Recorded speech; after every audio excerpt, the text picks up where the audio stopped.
नाहं प्रकाशः सर्वस्य योगमाया समावृतः मूढोऽयं नाभिजानाति लोकमायाजम् अव्ययम्।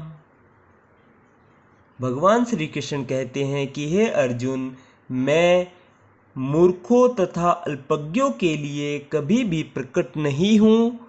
उनके लिए तो मैं अपनी अंतरंगा शक्ति द्वारा आच्छादित रहता हूँ, अतः वे यह नहीं जान पाते कि मैं अजन्मा तथा अविनाशी हूँ। तात्पर्य जानेंगे।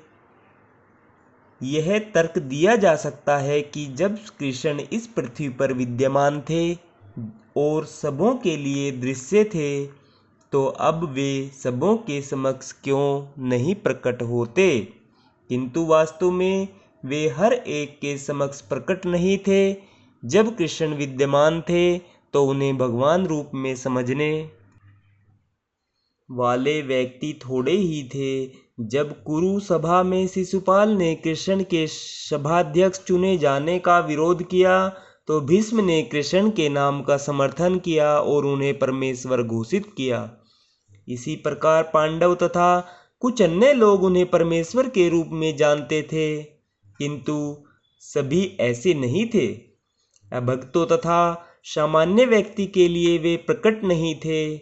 इसलिए भगवत गीता में कृष्ण कहते हैं कि उनके विशुद्ध भक्तों के अतिरिक्त अन्य सारे लोग उन्हें अपनी तरह समझते थे। वे अपने भक्तों के समक्ष ही आनंद के आगार के रूप में प्रकट होते थे, किंतु अन्यों के लिए, अल्पज्ञ भक्तों के लिए, वे अपनी अंतरंगा शक्ति से आच्छादित रहते थे। श्रीमद् भागवत में कुंती ने अपनी प्रार्थना में कहा है कि भगवान योग माया के आवरण से आवृत है, अतः सामान्य लोग उन्हें समझ नहीं पाते। ईशोपनिषद में भी इस योग माया आवरण की पुष्टि हुई है, जिसमें भक्त प्रार्थना करता है, हिरण्मयेन पात्रेण सत्यस्य पिहितं मुखं तत्त्वं पुषत्रिपावृणौ सत्यधर्माय दृष्टये। अर्थात, हे भगवान, आप समग्र ब्राह्मण के पालक हैं और आपकी भक्ति सर्वोच्च धर्म है, अतः मेरी प्रार्थना है कि आप मेरा भी पालन करें। आपका दिव्य रूप योग माया से आवृत है। ब्रह्म ज्योति आपकी अंतरंगा शक्ति का आवरण है। कृपया इस तेज को हटा लें, क्योंकि यह आपके सच्चिदानंद विग्रह के दर्शन में बाधक है। भगवान अपने दिव्य सच्चिदानंद रूप में ब्रह्म ज्योति की अंतरंगा शक्ति से आवृत है, जिसके फलस्वरूप अल्पज्ञानी निर्विशेषवादी परमेश्वर को नहीं देख पाते। श्रीमद् भागवत में भी ब्रह्मा द्वारा की गई यह स्तुति है, हे भगवान, हे परमात्मा, हे समस्त रहस्यों के स्वामी, संसार में ऐसा कौन है जो आपकी शक्ति तथा लीलाओं का अनुमान लगा सके। आप सदैव अपनी अंतरंगा शक्ति का विस्तार करते रहते हैं, अतः कोई भी आपको नहीं समझ सकता।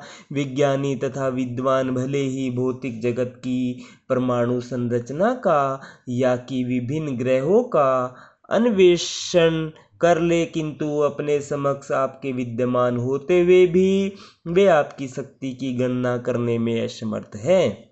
भगवान कृष्ण न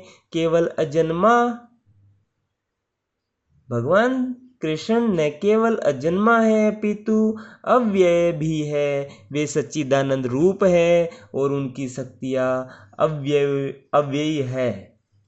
राधे राधे भक्तजनों, जय श्री कृष्ण। आज हमने श्रीमद् भागवत गीता के अध्याय 7 के श्लोक नंबर 25 का आनंद लिया है। भक्तजनों, कल हम 26वें श्लोक का आनंद लेंगे। राधे राधे, जय श्री कृष्ण भक्तजनों।